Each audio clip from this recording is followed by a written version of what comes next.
Good morning and welcome back to the lecture series on refugee migration diaspora. So today we are going to start with a new topic. Our topic of discussion today is Amrita Pritam's novel Pinjar. Chandra Prakash Divivedi has made a film based on this novel Pinjar. Our discussion today is Amrita Pritam's novel Pinjar. Pritam was an Indian novelist, essayist, and poet who wrote in Punjabi as well as in Hindi. She was a prominent figure in Punjabi literature, and she is the recipient of the 1956 Sahitya Academy Award. Amrita Pritam is proclaimed as Akharan Di Jai. So, Akharan Di Jai means daughter of verse. So, unlike the daughters that would be brought up in an undivided India with feudal patriarchal values, we see that Pritam is not growing up in a very traditional way with occupations that are seen as necessary for women in their roles as homemakers. She defies that kind of stereotypical position of a woman within home. Pritam rather chooses to stitch words together in order to create what she poetically calls as Chanandi Fulkari, a tapestry of radiance, a metaphor for a borderless, equal and just world, an egalitarian world that she envisioned through her powerful writing, that, the literary ever that she created over a period of 7 decades of dedicated writing as a novelist and a poet. Noted Dogri writer Padma Sachdev calls Pritam as, I quote Sachdev, an ornament of Punjabi literature. An ornament of Punjabi literature, the sandalwood paste on its forehead, spreading fragrance, one bank of the river where all 5 streams of Punjabi literature mingled, unquote. Progressing through various social and political movements, her uninhibited, provocative expression of the personal paved the way for greater articulation of authentic experience, and her writing ushered in modernism in theme and style. In terms of her theme and style, she was experimenting a lot. She was also playing around with, she was also bringing in new, thoughts in terms of the form and content in Punjabi literature. So, her intervention was unique, it was novel and very, very creative, which got appreciated later on. Revati Saran Sharma finds Amrita's brand of feminism to be milder when compared to the strident position, often a very Marxist position that Ismat Chugtai assumes, and even such strident positions are assumed by other authors like Khadija Mastur, Sarala Devi and Mannu Bhandari. So, Amrita's brand of feminism was a little different from Chugtai, Mastur, Devi and Bhandari. Sharma proclaims that Amrita genuinely feels in essence that the woman is her own captive, and if she chooses to be a full being, freedom and fulfillment will flow to her as naturally as water to fields below. So, Amrita's writings question not just the plague of patriarchy, but also intervenes, topics such as religious fanaticism and social inequality. As a child, Amrita resisted and ultimately prevailed upon her grandmother, who tried to instill certain discriminatory practices in her. She would rebel and defy the norm of separating utensils for Hindus and Muslims. Amrita Pritam's novel Pinjar, translated to The Skeleton and which came out in 1950, portrays the shackles that chain women against the backdrop of partition and evokes the significance of the autonomy of the individual. Pritam stood for and voiced the idea of equality in all relations, leading to a vision of a universal humanism and harmonious global order. The journey of Pritam's female protagonist Puro or Purinder in Pinjar is envisioned later as being carried forward by Shiri, the Muslim protagonist in the novel Unninja Din, translated to 49 Days in 1978. So Pritham had an unshakable and a very firm belief in the imperative to ensure agency to all human beings, regardless of their background, regardless of which caste, class, creed, race, religion, and gender they came from. According to her, the bounty of the earth, the resources of the earth is a shared heritage that everyone can enjoy, everyone has rights to enjoy. So, Pinjar or The Skeleton is a 1950 Punjabi language novel written by Pritham. In 2009, Pinjar was translated by Khushwant Singh in English. The novel depicts the conditions and nature of the Indian society during the partition of India that happened in 1947. Amrita Pritham has poured her own experiences, her own observations in the novel. She portrayed the women's lives during the partition period. So, Pinjar comprises vignettes from women's lives. It could be their social life as well as their psychic life, what women underwent during the partition. So, Pinjar almost acts as a collage of the very many pictures of women's experiences, their sensibilities, their challenges, and difficulties. So, in the story, we see this Hindu girl and protagonist Purinder or Puro being abducted by a Muslim man called Rashid. Puro's parents refuse to accept the defiled girl, the so-called defiled girl, even when she manages to escape from Rashid's home and his clutches. Pinjar is widely considered as one of the outstanding works of Indian fiction set during the period of the partition. Like I have already mentioned, the novel has been adapted and turned into a film directed by Chandra Prakash Dwivedi. So, Chandra Prakash Dwivedi adapted this novel into the 2003 Hindi film by the same title, and it was starred by Urmila Matondkar, Manoj Bajpayee, and Sanjay Suri in the lead roles. Pinjar movie, after receiving the critical acclaim, went on to win the National Film Award for Best Feature Film on National Integration. So, Pinjar portrays the fates of cursed daughters from Punjab, such as Puro Lajo, as well as other women, and it focuses on how the culture of honor collapses, how the culture of honor collapses around the 1947 violence. And we see the brunt of this violence on women's bodies. So, through women's experiences, the disruption of pre-partition norms and codes are foregrounded through the violence on women's bodies, through the tarnishing of women's bodies. The disruption of pre-partition norms and codes are foregrounded. A focus on the gendered dimension of partition complicates our understanding of the event's traumatic consequences or traumatic after effects. Both abduction of women as well as their recovery by the newly independent nation states are linked in complex ways, and they are even questioned, by different critiques. How do such survivors' bodies, how do the bodies of abduction and rape survivors reconcile vis-a-vis pre-partition norms and codes of honor? And where do they belong? Where do these survivors, these abduction and rape survivors belong within the larger project of nationalism and nation building? Are they invisibilized? Are they really accommodated back into their original families? Where do they belong after rehabilitation?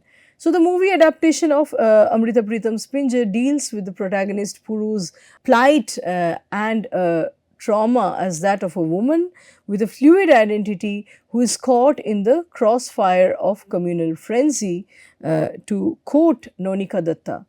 So, according to Nonika Datta, Puru eventually transcends her bitter experience, becomes emotionally attached to her abductor Rashid, and overcomes her initial prejudice against him. She marries Rashid, acquires the new Muslim name Hamida, and yet she still maintains her fluid identity. She was neither one nor the other. So she represents that no man's land. She's almost in a way a fragmented identity, a permanently fragmented identity, like Toba Tek Singh, like a borderland culture. She almost posits the borderland culture on her body, onto her body. She is the personification of the third space. So, in Urvashi Butalia's The Other Side of Silence, Kamlaben Patel recounts that nearly 75,000 women had been raped and abducted on both sides of partition. Along with rapes, women also underwent several specific kinds of violence, such as they were made to parade without clothes, and some of them had their private parts cut off and mutilated, and so forth. So, Patel further recollects that tattoo with marks of other religion were made on the bodies of women with the idea of defiling and desecrating the purity of their race, and these women were forced to have sex with men of other religion. At times, children that were born of these intercommunal forceful cohabitation were forcefully taken away from them. So, the children born out of rape were then forcibly taken away from the women. Some families traded in their women, in order to achieve their own freedom. Sometimes the families would leave their women back in order to be able to cross the border safely. They would trade their women to achieve, to ensure their own preservation and safety. Women were also abducted from camps, from refugee camps, or from the kafilas or caravans of people that were marching across the border on foot. Pinjar is about a young girl, Puru, who is about to get married to her fiance, Ramchand. And days before her marriage, she gets abducted by Rashid, who is a Muslim man.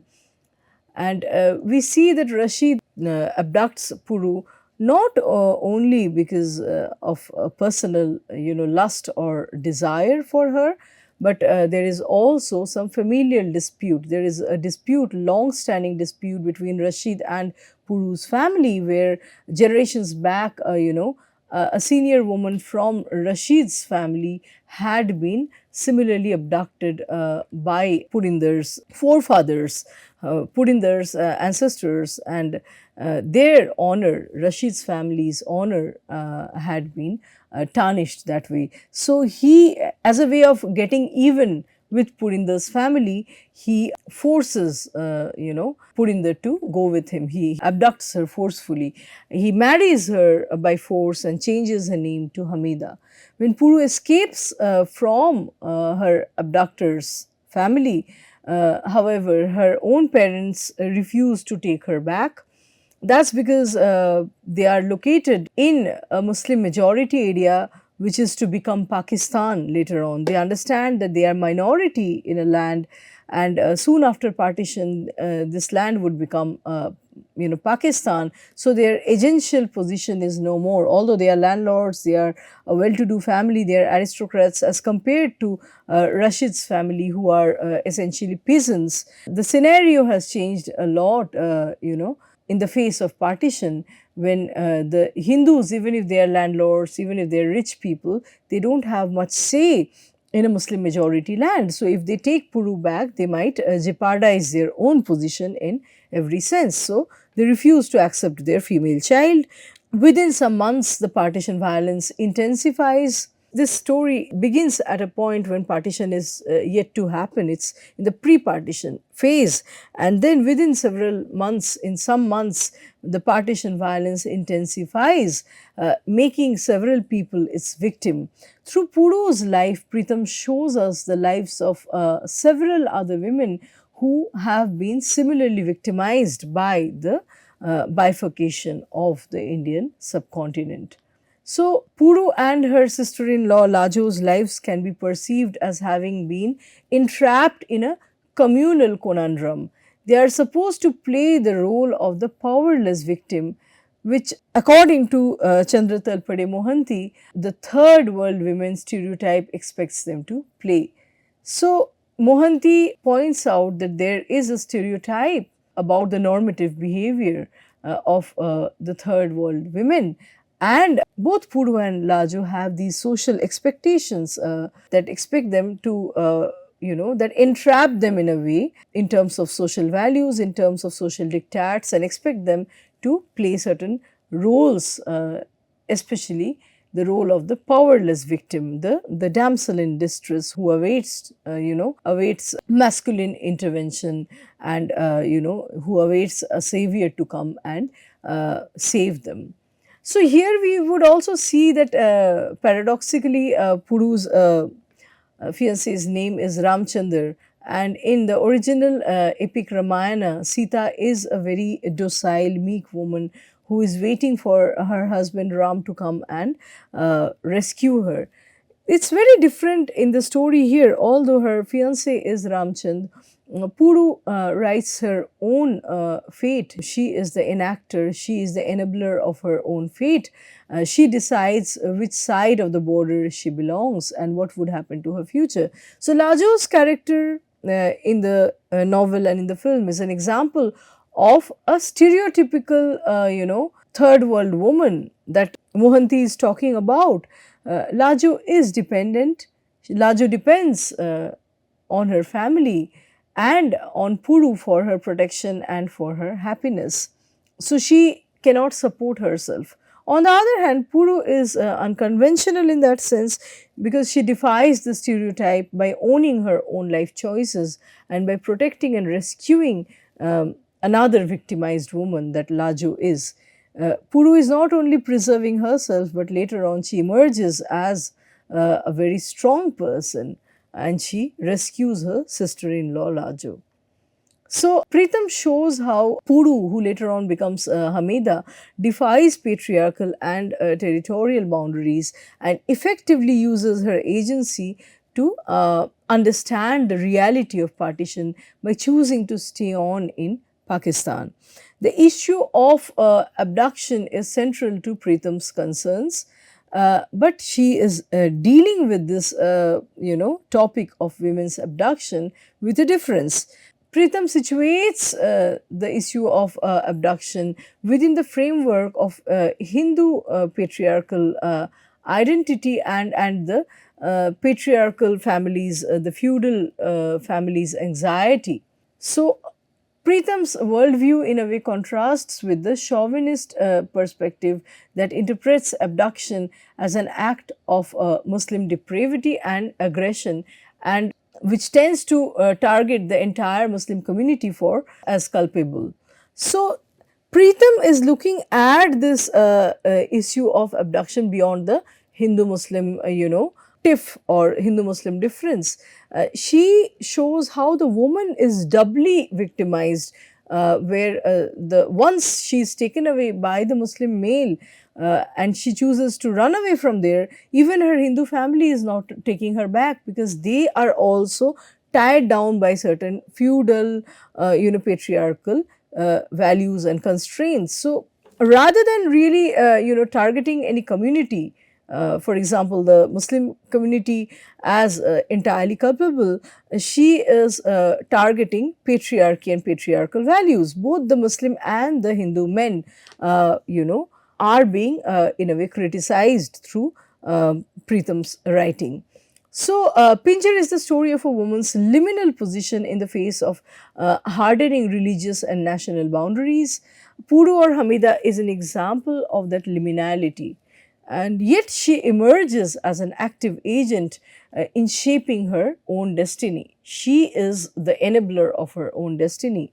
Amrita shows that an abducted and raped woman is not a mere victim. Her pain and anguish can be a source of her powerful energy that that engenders a new identity according to her own volition. Nonika Datta writes of Amrita Pritam's life story that not all Punjabis identified with a monolithic religion. Especially the experiences of women were fragmented and historical. She writes, I quote Datta here, Pritam's experience of partition impels her to invoke a shared culture of cultural symbols and language, and to transgress and ultimately transcend the languages of religious and communal mobilization. Unquote. The India Pakistan government came up with the Inter-Dominion Treaty to recover the abducted women. To clarify what encompassed abduction, 1st March 1947 was the date that was decided, to be the marker after which any woman seen to be living with or to have a relationship with a man from any other religion would be presumed as abducted or taken by force. So, after 1st March 1947, it was decided unanimously both by India and Pakistan, any woman seen to be living with or having a relationship with a man from another religion would be presumed as abducted or taken by force. This kind of an arrangement completely defies and invisibilizes intercommunal consensual relationship, where two people from different communities have married by choice. That would also be seen as abduction. So, this is how the national, the state apparatus, the state machinery worked and forcibly in terms of it coercively imposed certain notions of marriage and human relationships. So, even the marriages or conversions after this date would be considered as forced, like I said. So, Urvashi Butaria writes, I quote, no matter what the woman said, how much she protested, no matter that there was this odd real relationship, the women had no choice in the matter, unquote. So, even if there was this odd real relationship where the woman was not an abducted person but actually left with a man by choice, eloped with a man and married him by choice, such instances would not be taken into consideration by both the nations. Now, coming back to the movie portrays the abduction of several women during the partition, and Laju is abducted from her caravan when she is walking towards India in the presence of her brother and her mother. Further, Puru meets a disheveled woman escaping her abductors who she claims have raped her. So, we have this figure of a mad woman, and she has nothing on her body, she has no beauty, she has, she is a malnourished female. But during these turmoils, these disturbed times, even a mad woman is raped. So, Puru herself is a victim of abduction, but out of a familial enmity, this becomes her point of difference from Laju, who is a partition abduction victim. So, the two cases are different. While Puru had been initially picked up by Rashid and taken away, forcefully married, and he forcefully cohabited with her, these all happened as a result of familial enmity, the two families' rivalry, intergenerational rivalry. However, Laju is a partition abduction victim. She was abducted from a kafila. So, Laju is accepted back in the family. However, Puru, after escaping her abductor Rashid, is sent back to him by the family. Even as she manages to come back to her parents do not take her back. So, her parents' refusal to accept her after the abduction suggests ways in which religiously informed identities would harden, would fossilize the barriers over the issues of women's honor and purity, as well as the question of family's honor and purity.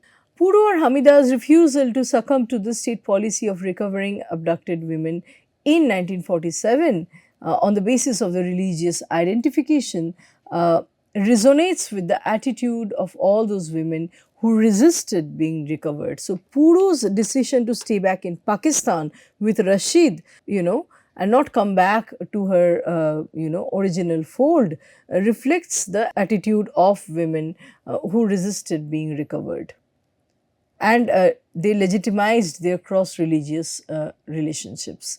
Though her abduction predates partition, though her abduction actually happens before the partition, her resistance to her return and, coming back to the fold of her natal family after partition makes a larger point about the attempts made by some women to secure citizenship. So, Puru or Hamida is symptomatic of such strong female voices who use their agency to secure citizenship through acting autonomously beyond and outside of religious community and state sanctions and decisions. They choose their own fate autonomously.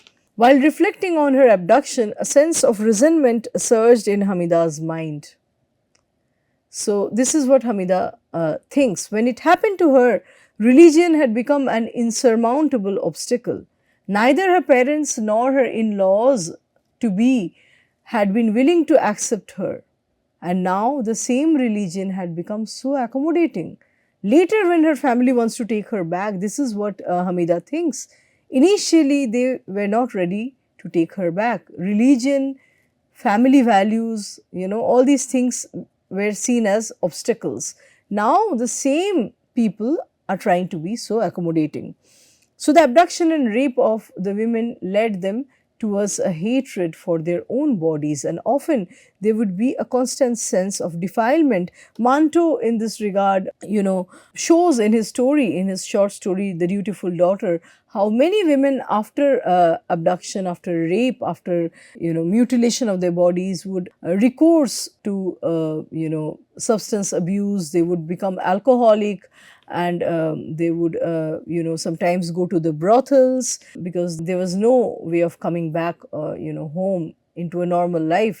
They would take to vehement abusive behavior. They would become abusive, including self abusive behavior or tendencies. All these anomalies in women's characters could be seen after violence was inflicted on them. So, the movie Pinjar ends with Puru's statement that whether one is a Hindu girl or a Muslim one, whosoever reaches her destination carries along my soul also. So, although she herself is not able to cross the border, she says that whoever can go back to their original fold, whoever is repatriated in the true sense, carries along my soul also. With that girl, Puru goes back home. It is Puru's homecoming again and again. So, the work becomes a narrative that attempts to harmonize the communal differences instead of aggravating and further, creating a gap through the narrative. So, the narrative does not really harp on Hindu-Muslim divide. Pritam not only portrays the partition violence, but gives an intricate insight of the regular rural life both before and during the partition, and how the daily lives of the commons, the common people, transform in the process of partition.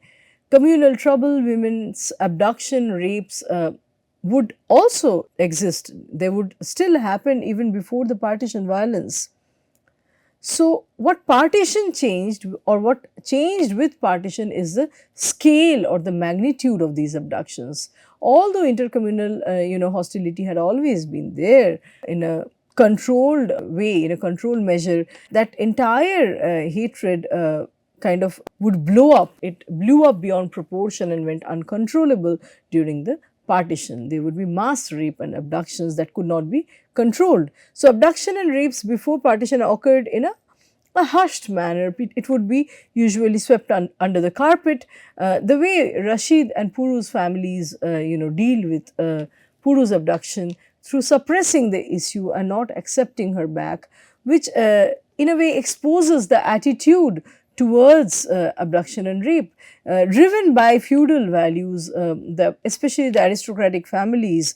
The wealthier and well-known families would not take back their daughters usually. Rashid's family also attempts to keep the whole issue as hidden, fearing communal violence because they have stolen a Hindu girl. They have picked up a Hindu girl. They leave those premises. They move on.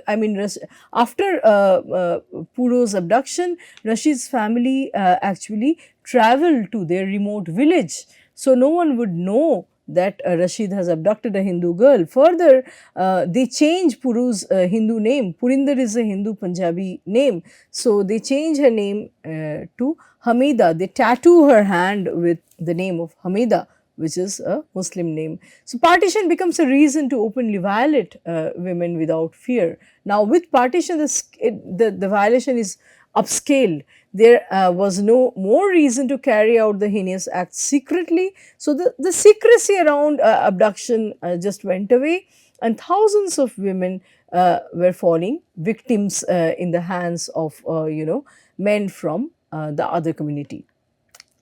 Pinjay can be looked at as being loosely based on the Ramayana, where Puru, just like Sita, is abducted and she waits for her husband, whose name is Ramchand.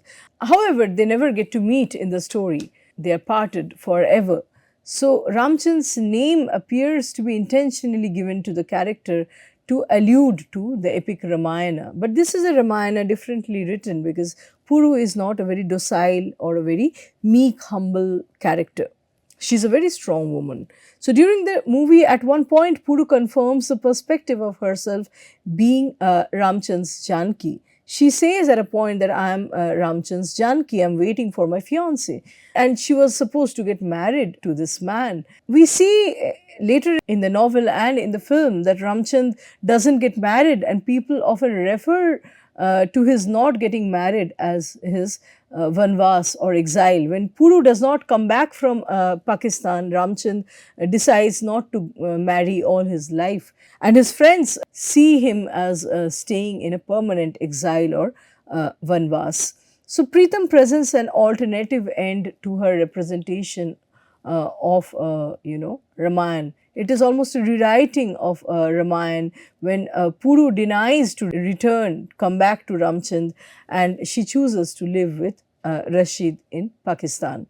In the end, her sister-in-law Lajo goes back to her brother Triloki. However, Puru decides to stay back with her abductor Rashid in Pakistan rather than return to her fiancé in India. In this way, she as though rewrites the story of Ramayana. She uses her agency, she uses her autonomy to rewrite her own life's epic, and she partakes in authoring an event in her palimpsestic existence. Her existence is almost like a palimpsest. She is a layered, fragmented identity, and she will remain like that always. So she becomes Rashid's wife Hamida and accepts the conditions that this name entails. And we see that Rashid in the end is a changed man. He's sore, guilty, and squarely cognizant of his transgression, and he acquiesces to her returning to Ramchand. Rashid agrees to Hamida's returning to Ramchand. However, as an individual who is more than only the tattooed name Hamida, Puro is not completely engulfed by her name Hamida. So Puro does not completely gives in or becomes Hamida. She remains as a third space, a fluid space, a no man's land, and she chooses to live in the world that Hamida has created for her, but she is not entirely engulfed by Hamida. She is essentially a cracked up, fragmented identity all her life. So the conceptualization of identity is closely associated with Pinjar. Rashid's mother embeds a tattoo on Puru's hand early in the novel and in the film, naming her Hamida, thus compromising her identity. Puru, with a Hindu name that could cause much disquiet in a Muslim majority society, is overwritten by the newly tattooed name Hamida, which symbolizes some kind of status quo, some kind of cover up and camouflaging of her identity with her immediate surroundings. So, like the rest of her body, which is beyond her control and which has to cohabit with, Rashid now, which is impregnated by Rashid. Her hand bears out her changed identity and witnesses her becoming visibly Muslim. Her hand, bears out her changing of community, her conversion to a Muslim woman. So the tattoo is intended to forcefully seal, seal off the process of her abduction and religious conversion through negating, through almost annulling, wiping away her past identity and relationships. The identity of Hamida, especially the way she herself uses it to disguise as a blanket seller in the later part of the story, allows her the freedom that would be unimaginable to either a Hindu betrothed woman or an abducted riot victim. So, Hamida is a name put on her hand through a tattoo, but the way Puru starts using her name, and she disguises as a blanket seller to search for her sister-in-law. She is searching the whereabouts of her sister-in-law from traveling from home to home. That kind of freedom, that kind of agency, and even the bravery that it requires would be unimaginable for an upper caste Hindu woman or even an abducted riot victim. So, she is neither. She has carved out her own identity out of that adverse situation.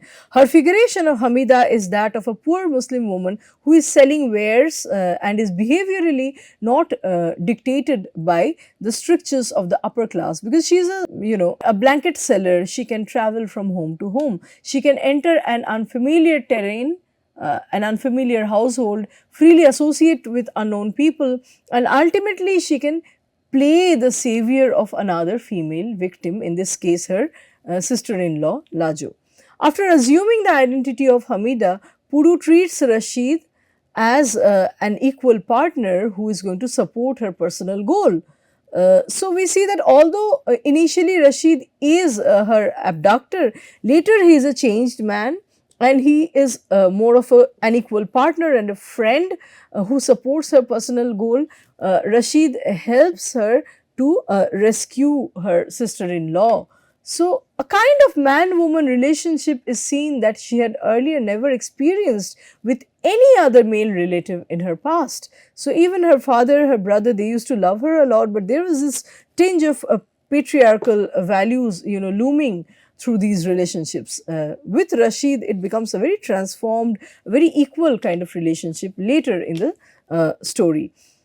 Rashid helps Puru in rescuing another Hindu woman, Laju, from a Muslim household. So, he is penitent, he is guilty. So, we see that Rashid is penitent, he is guilty, and he is willing to do something as a way of making up for his past, amending his past, wrongdoings.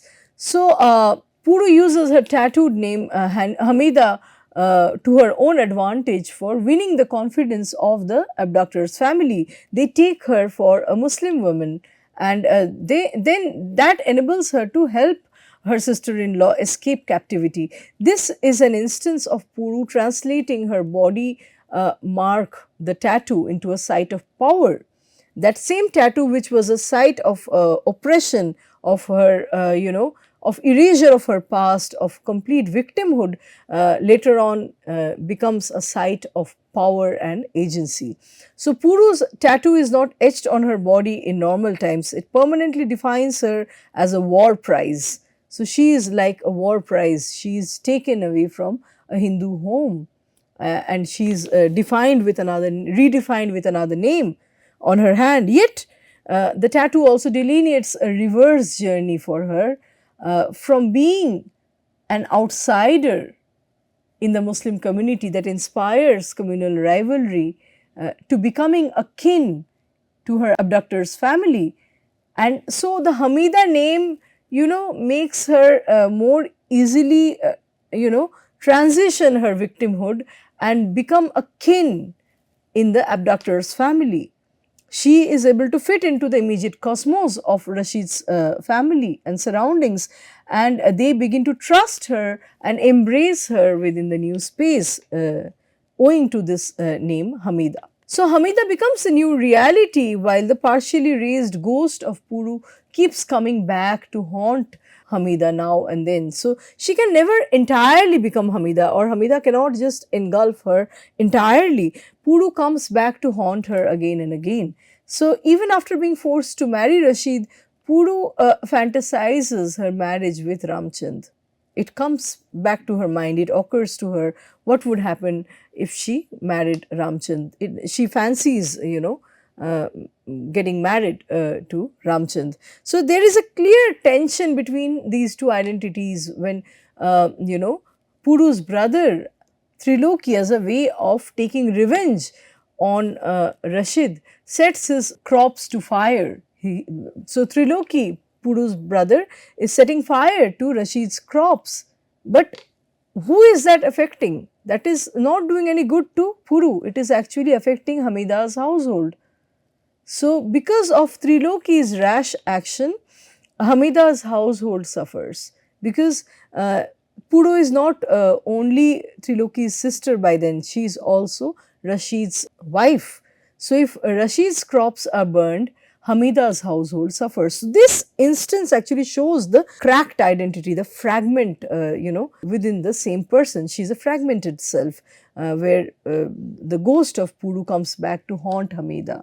So, this is a common moment in the post-partition period. This kind of resonates with some common moments in the post-partition period, when hostility between two men from enemy communities centering women would imperil none other than the woman herself. So, when two men would fight, the sufferer would be a woman, like we see in this case. So, by rescuing her sister-in-law, Puru spares her the painful fractured existence like herself. So, Puru does not want Laju to undergo the same kind of palimpsestic broken identity that she has assumed for the rest of her life. So, she sends back Laju to her original fold. I would like to stop my lecture here today. Let's meet in our next lecture with a new topic and a new set of discussions and analysis. Thank you.